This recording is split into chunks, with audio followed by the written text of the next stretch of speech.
Hello and welcome to Car File. Now this week we're looking at two models from Toyota with a bit of a sporting edge, the MR2 and the Celica. So to start us off, here's Ginny Buckley as she drives a Celica in Rome.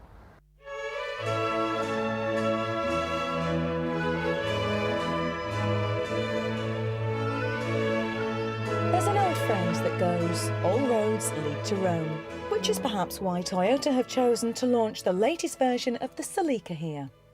Coupes are one of the most stylish types of automotive fashion. Every girl should have one in her wardrobe. They offer a great blend of performance and good looks that guarantee them a place on the catwalk. But some models, like Toyota's Celica, are looking less chic designer label and more high street fashion in need of an update. Enter a swanky Californian design studio, some inspiration from American muscle cars, and hey presto, this season's model is on the catwalk. The Celica started life back in that decade that taste forgot, the 70s. Thankfully, it's moved with the times. This is the 7th generation and it's the best looking version in years. The whole look is very American. The styling of the Celica Coupe is down to a technique called cab forward.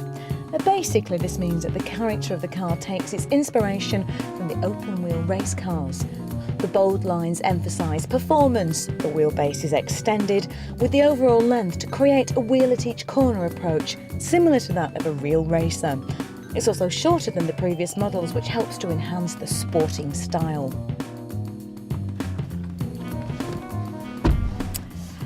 Inside, well, to be honest, it's a bit of a disappointment really.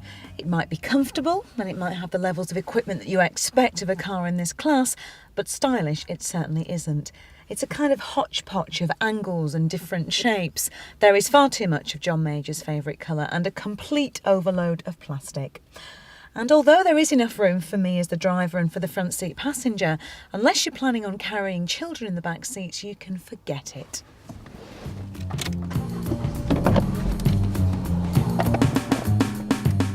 If you're considering getting a Celica, you should have a good, long think about exactly what you want it for. You can't really take all the kids and the pet dog camping in this. And even though it has a strong rally tradition, it isn't an out-and-out sports car. It's probably best described as a sports tourer. You're not going to get out-and-out white-knuckle ride excitement, but you'll strike a conservative balance between sports handling and a comfortable, smooth ride. This is the 1.8-litre 16-valve engine, and believe me, it doesn't feel like a 1.8. It has plenty of kick and a very smooth delivery.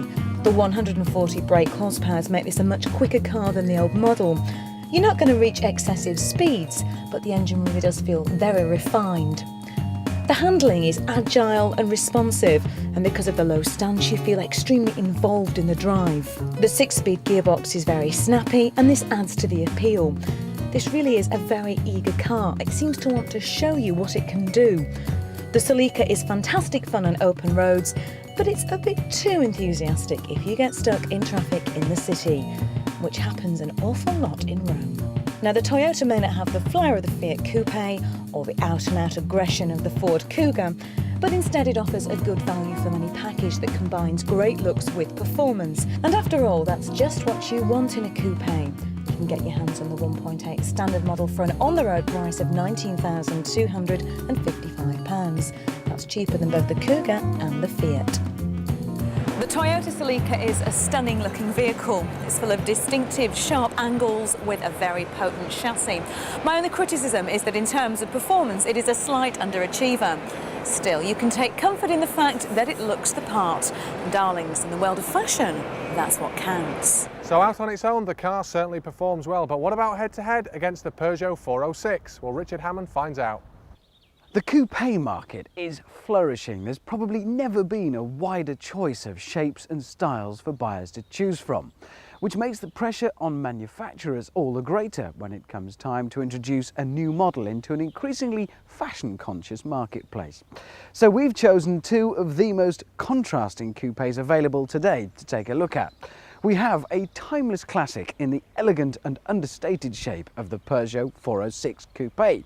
And contrasting very much with that, we have, well, a rather loud new arrival in the shape of the new Toyota Celica. Like so many before them, Peugeot went to styling legend and hero of the drawing board Pininfarina for the shape of their new car. The result is beautiful, a blend of curves with details you will keep discovering as you live with the car. One look is enough to know that this shape is certain to become a future classic. Inside though, I'm less impressed. The dashboard from the 406 saloon may have been glammed up with a few chrome instrument bezels and an admittedly tasty chrome gear lever, but it's not enough. I was disappointed with the interior of this car when I first saw it at launch, and I've been consistently disappointed every time I've climbed into one since. At first glance, it seems the Celica can't make up its mind whether to be rounded or sharp-edged. Overall, it's a fairly curvaceous shape, but it's made up of all these starkly cut-in straight lines. And at the front, well, it does make quite a bold statement, and it certainly gets some attention. At the rear, though, I think it's ugly.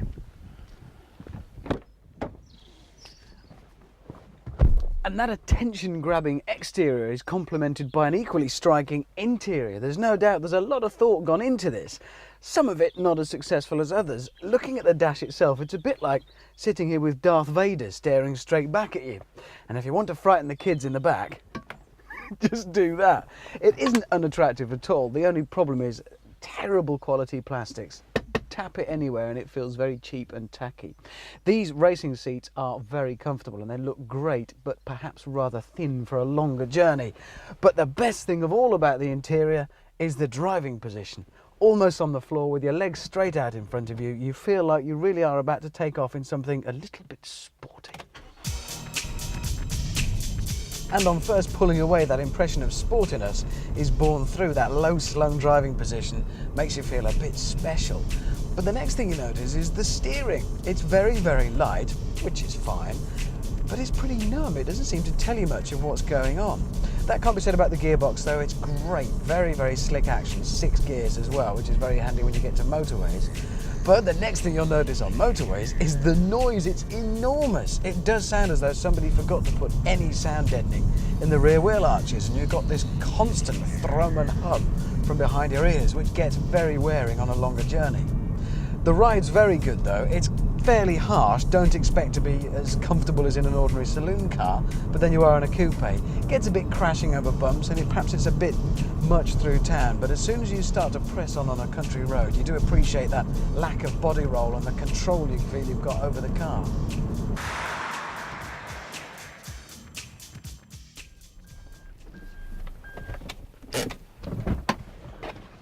Now, in a real sports car, boot space is about as relevant as sleeve length on a tank top. But a coupe is different. It has to be able to demonstrate some real practical tourability. So what have we got? In the case of the Celica, it's not too bad. It's quite shallow, but it is fairly square and sensibly shaped. All fairly useful and practical. But what about the Peugeot? It's huge. I know it's corny, but you really could hide a body in there. Come on, out.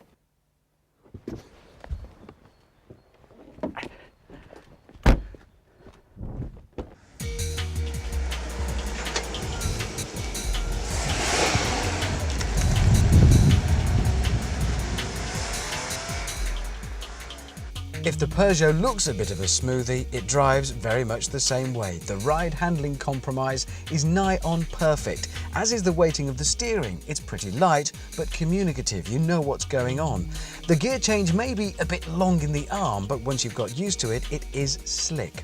It's definitely the best of the coupes if you wish to have your driving ability flattered, and the easiest to hustle down your favourite cross-country roads.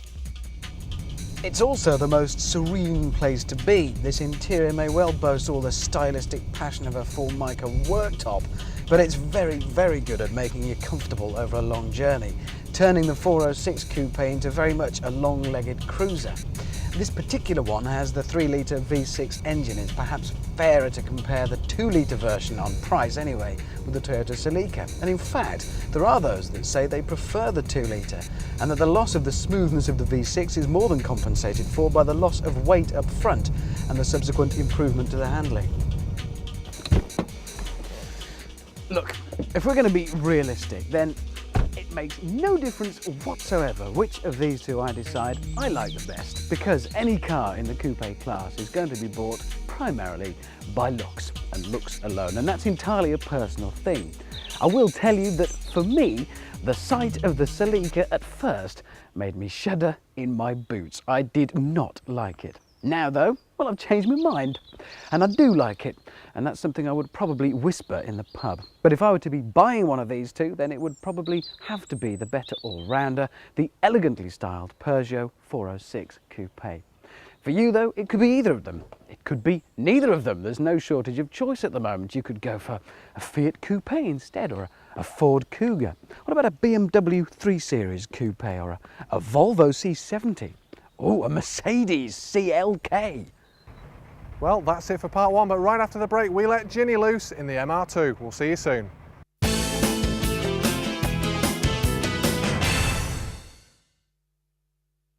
Welcome back to Car File. Without further ado, here's Ginny's drive of the MR2. Cars tend to fit neatly into their own nice little categories. You know the kind of thing. Compact city cars, sensible saloons, ravishing little roadsters. A car to suit the kind of person you are and the type of life you lead. And this is what Toyota have come up with, a model that's now sportier, sexier and has a roof that comes down, which means they've done away with the T-top of old. And the price? Well, there's good news there because that's come down just like the roof. At £18,495, it's £4,000 cheaper than the previous model, bringing it in line with the MGF and the MX-5. However, a car in the roadster market has to look right, and there's no denying that this new MR2 is a striking car to look at. But original it isn't. The wheel arches wouldn't look out of place on an Audi TT, and there is definitely a touch of the Porsche Boxster around the rear. It would have been nice to see some of the innovation that went into the new Celica in the lines of the MR2. But it's once you get inside that you realise Toyota's designers have completely lost the plot. They couldn't decide what look they were going for, so they chucked a lot in. You've got deep dials like you'll find in the 156. There's an influence from the Audi TT and certainly from Toyota's Celica. And just look, the dashboard has developed lovely dimples and cellulite. And as for these nice plastic grab handles, well, I'm sorry, but they're straight out of a disabled toilet. The whole feeling is dull and there's far too much black. But I can forgive all of this if the car is as much fun to drive as they promise it's going to be. The good news is that it is. It feels fantastic. Like its predecessors, it's mid-engined and rear-wheel drive, but with less weight this time, the car feels a lot more agile. The weight distribution really is excellent and you feel the benefits behind the wheel. The ride feels very stable, there's a lovely feeling of balance, but at the same time you're getting that fantastic feedback and response from the steering. And the stats from the engine are pretty impressive too. The 1.8 litre engine with Toyota's VVTi variable valve timing has plenty of mid-range torque, enough to propel this car from 0 to 60 in a little under 8 seconds and onto a top speed of 130 miles an hour. It doesn't actually feel that quick off the mark. The mid-range performance is great, but there's certainly a bit of a lull when you try for a quick getaway. But never mind, this is a great car to drive out on the open road. On a lovely sunny day, it's perfect loading. On the face of it, the MR2 seems like a pretty good car, but the one thing that really lets it down is the appalling lack of any luggage space. Now, of course it's mid-engine, so there's no boot. There is space at the front, but that's made absolutely tiny by the fact that the space saver just about fills it up. So that really leaves you with 2 cubby holes behind the seats. And they're so small that you'd struggle to fit a bag of shopping in, let alone an overnight bag. It makes the MR2 a very impractical car to buy, and future owners will have to think really carefully about it before they decide to buy one. But is the MR2 enough of a driver's car to make up for the fact that it really is so impractical? Well, I'm afraid the answer is no. It's a great fun car to drive, but it doesn't have the raw appeal or the skilled handling of something like the Elise. And while it is without doubt a better drive than either the MX-5 or the MGF, it doesn't offer the all-round practicality that both of those two can. No, the world of the small sports car has moved on, and despite Toyota's attempts, they haven't quite got it right. Besides, these days, I prefer a man whose sports car wears a Porsche or a BMW badge.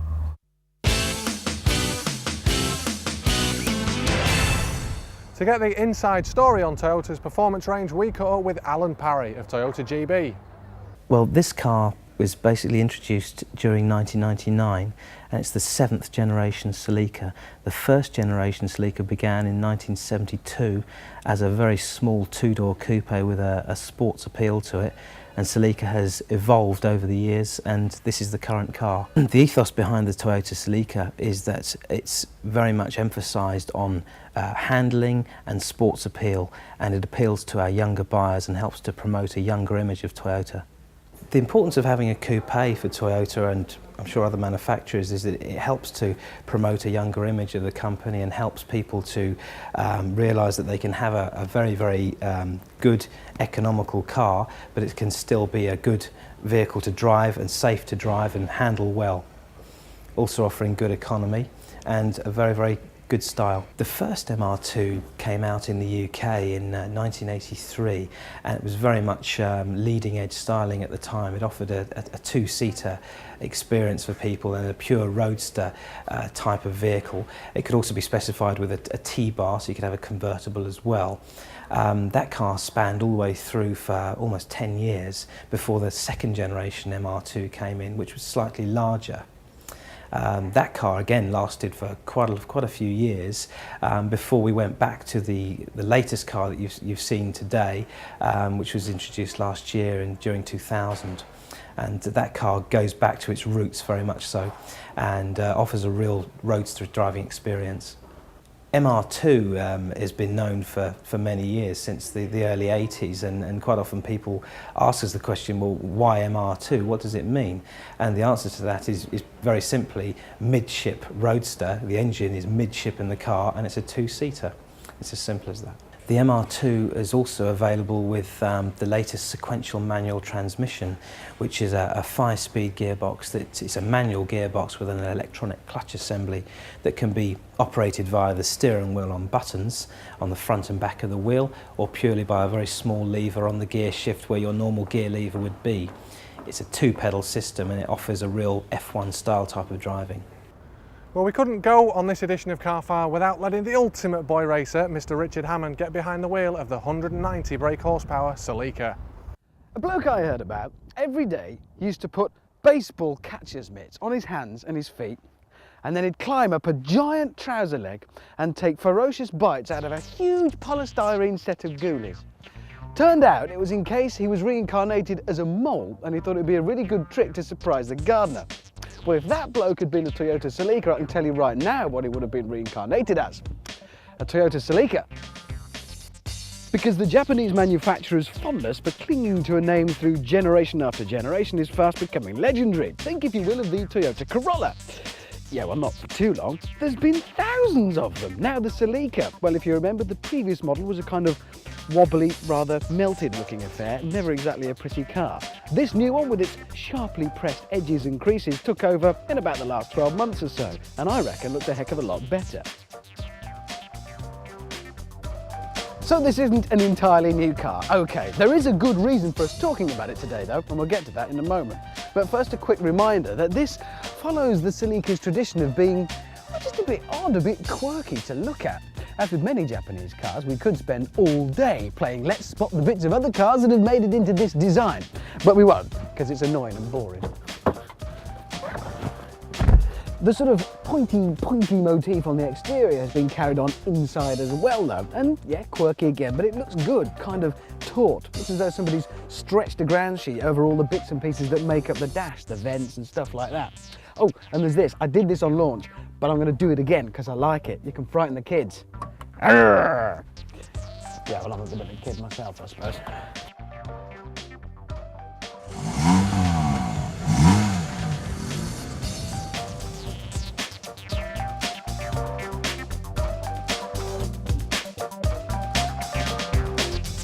And so we come to the reason we're looking at the Celica today, which is this new super hot model. 190 on the tailgate stands for 190 brake horsepower. VVTi, it's variable valve technology.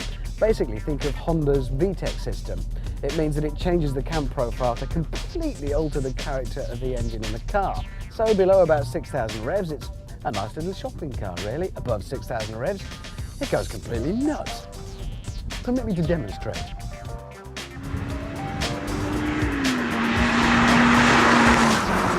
This though is definitely not a case of nice powerful engine in a car that can't handle it. The chassis is well up to the job, which means the whole thing feels pin sharp and well controlled. I get the impression it's really been set up to be driven hard as well. If you're mid-corner on the power, lift off and you'll feel the tail step out nicely but under control to give you a nice bit of drift. As soon as you get back on the power, the whole thing's back under control again. It's a huge amount of fun, but you do have to work it hard. Because of that VVTi, you've got to keep it up in that very narrow power band from about 6,000 revs. Well, it gives up at about 8,500 revs on the limiter. You need to keep it in there. Toyota have kindly given you a 6-speed gearbox to help you do that, but it is still hard work rowing it through all 6 gears constantly. Thankfully, the mechanism and the action of the gearbox itself is nice and precise and feels fairly mechanical and accurate.